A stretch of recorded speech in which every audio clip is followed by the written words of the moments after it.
범죄는 진화합니다. 처음엔 강간 미수, 곧 감금 성폭행으로 더 커졌습니다.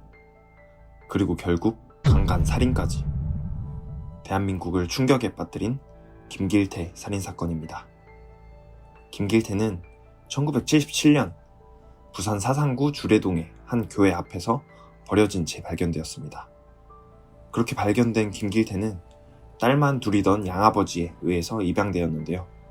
양부모는 김길태를 다른 아이들과 차별 없이 키우고자 노력했고 평범한 유년기를 보내면서 밝은 성격을 가지고 있었습니다. 그렇게 중학교에 입학한 김길태. 양어머니에 따르면 중학교에 들어가면서부터 난 어디서 왔어? 라고 묻는 등 본인이 친자식이 아니라는 걸 알게 되었고 정체성에 혼란을 느끼는 것 같았다고 합니다. 하지만 어머니의 생각과는 달리 김길태는 초등학교 시절 이미 자신이 입양하라는 사실을 깨달았다고 하는데 부모에게 차마 묻지 못하고 숨기다가 중학생이 되면서 부모에게 확인을 받으려고 물었다고 했습니다. 그래서였을까요? 이 무렵부터 말수가 급격히 적어지고 어두운 구석이 늘었다고 합니다. 김길태는 어린 시절 운동엔 탁월한 면을 보였습니다. 체력장에서는 1급 아니면 특급일 정도로 우수했고 교사들 역시 몸이 민첩하고 빨랐다고 기억하고 있었죠.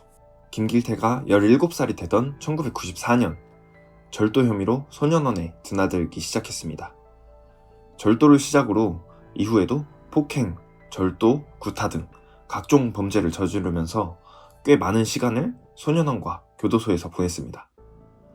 교도소에서는 혼자 우두커니 앉아있는 경우가 많았으며 가끔은 반항적이고 폭력성을 보여 7차례나 규율 위반으로 독방에 수감되는 등 징계를 받기도 했다고 합니다. 20살이던 1997년에는 9살짜리 어린아이를 옥상으로 끌고 가 강간하려다 아이의 부모님에게 들켜 미수에 그치는 일이 있었고 이 일로 징역 3년을 복역합니다. 그렇게 복역을 마치고 출소한 지 2달도 채 되지 않은 2001년 지나가던 여성을 납치해서 자신의 옥탑방에서 9일간 감금하고 수차례 강간한 일도 있었는데 김길태가 술에 취한 사이 맨발로 탈출에 성공해 경찰에 신고합니다. 1심에서 징역 12년을 선고받은 김길태는 항소를 진행했고 재판부에서는 놀랍게도 피해자는 성폭행을 당한 것 외에 직접적인 상해를 가하지 않았다며 징역 8년을 선고했고 김길태는 2009년 6월까지 교도소에 복역합니다. 하지만 반성의 기미는 없었습니다. 2010년 1월 23일 덕포동의 한 골목길에서 직장일을 마치고 귀가하던 당시 21살의 피해자 강씨. 그녀의 뒤를 따라간 김길태는 마구 폭행한 후에 인근 3층 건물의 옥상으로 강씨를 끌고 갑니다. 시키는 대로 하지 않으면 죽이겠다고 협박한 뒤에 그녀를 강간했고 이후에도 자신의 옥탑방으로 끌고 가 재차 강간합니다. 피해자의 몸을 양팔로 끌어안고 잠을 자는 등 밖으로 나가지 못하게 한 김길태는 약 10시간 동안 피해자와 함께 있었습니다. 강씨는 탈출하기 위해서 김길태의 말을 잘 들어주었고 기회를 노리고 있다가 신고를 하지 않겠다는 약속을 한 뒤에 탈출에 성공했고 이후 경찰의 추적을 받게 되자 김길태는 잠적해버렸습니다. 주거지를 파악할 수 없어 경찰도 붙잡지 못하고 있었습니다. 그런데 한 달이 지난 2010년 2월 24일 술을 마시던 김길태는 덕포동의 한 가정집 다락방 창문을 통해서 집 안으로 침입했고 집에 혼자 있던 12세 이양을 발견했습니다. 이양을 납치한 뒤에 인근에 있던 빈집으로 끌고 갑니다.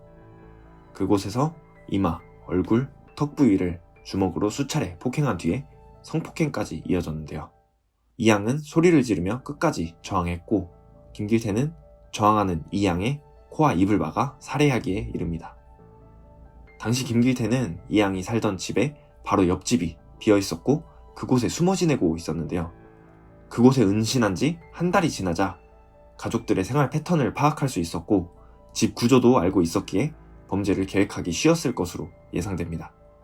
이양을 살해한 김길태는 붉은색 노끈을 사용해 손과 발을 묶었고 검은색 전기매트 가방에 이양의 사체를 넣었습니다. 50m 정도 떨어진 거리에 있는 플라스틱 물탱크 안에 사체를 집어넣었고 그 위에 주변에 있던 시멘트와 물을 부어 넣은 뒤 블록과 타일 등으로 덮어 시체를 유기한 뒤에 물탱크의 뚜껑은 닫았고 그 위에 다시 블록과 타일을 올립니다. 한편 이양의 부모님은 저녁 7시 7분에 이양과 마지막으로 통화를 한 뒤에 이양이 집에 돌아오지 않자 10시 50분경 경찰에 신고합니다. 당시 이양은 시력이 좋지 않아서 안경 없이는 사물 구분이 어려웠는데 그런 이양이 안경과 휴대전화를 방 안에 두고 오랜 시간 동안 들어오지 않는 것이 이상했기 때문이었습니다. 부산 사상경찰서는 납치로 규정했고 수사에 착수합니다.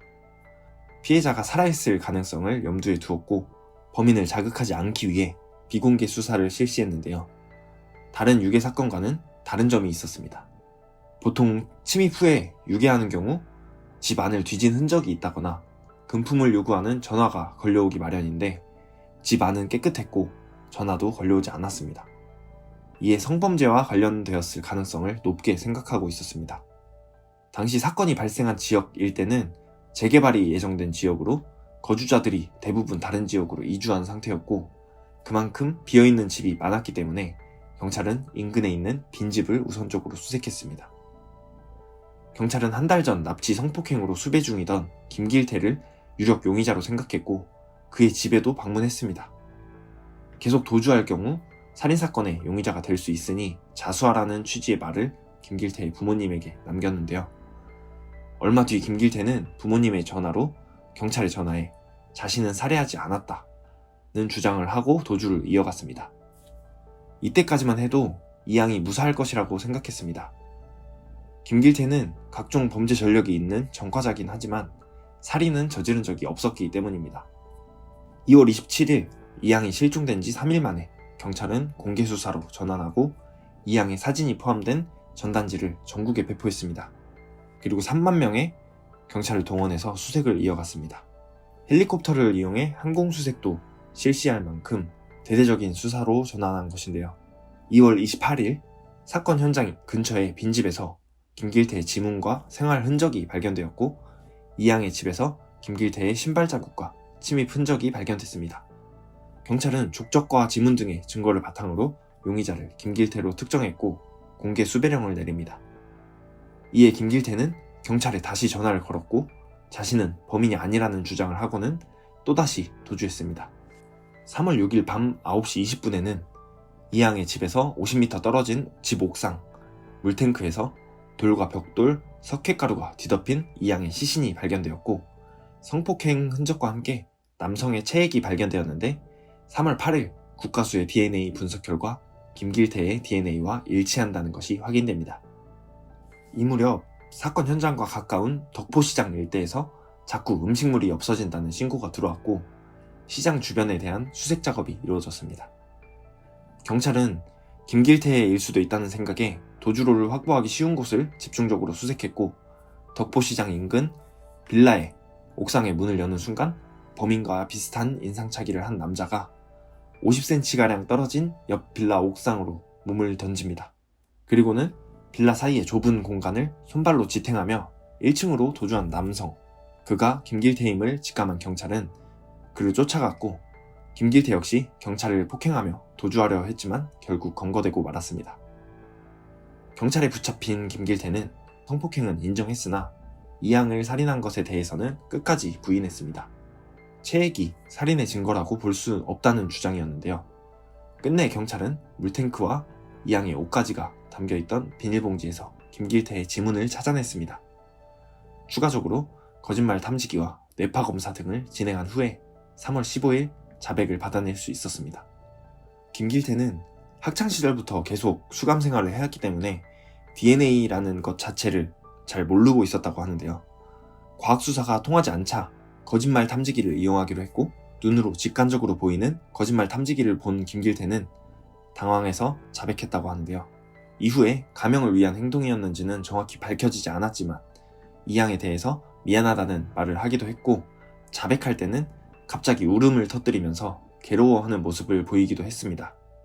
그런데 아이러니하게도 현장 검증 시에는 기억이 나질 않는다면서 진행을 힘들게 하는 등의 모습을 보여 앞뒤가 맞지 않는 모습을 보이기도 했습니다. 2010년 6월 9일 1심 재판부에서는 김길태에게 사형을 선고하고 10년간 신상 정보 공개, 20년간 위치 추적 전자장치에 부착을 명령했지만 2심에서 여론에 휩쓸려 함부로 사형을 선고해서는 안 된다며 무기징역으로 감형되었고 현재까지 경북 북부 제1교도소에 수감 중입니다. 당시에는 성범죄자 신상 공개가 제대로 이루어지지 않았던 시절임에도 이례적으로 김길태의 검거 순간부터 얼굴이 공개되었으며 사건 이후에 신상 공개와 더불어 전자발찌 제도의 실효성 논란, 아동과 여성 보호정책 논의가 활발하게 이루어지는 등 사회적으로 큰 이슈가 되면서 다양한 변화를 가져왔습니다. 김길태 살인사건은 단순한 범행이 아니라 절도, 폭행에서 성폭행으로 그리고 살인까지 범죄가 점점 더 잔혹하게 진화하고 있음을 보여주었습니다. 우리 사회가 멈추지 않는 이 진화를 어떻게 막아야 할까요? 절도나 폭행 같은 경범죄범이 얼마나 잔혹하게 변화할 수 있는지 보여주는 대표적인 사례, 김길태 살인사건이었습니다.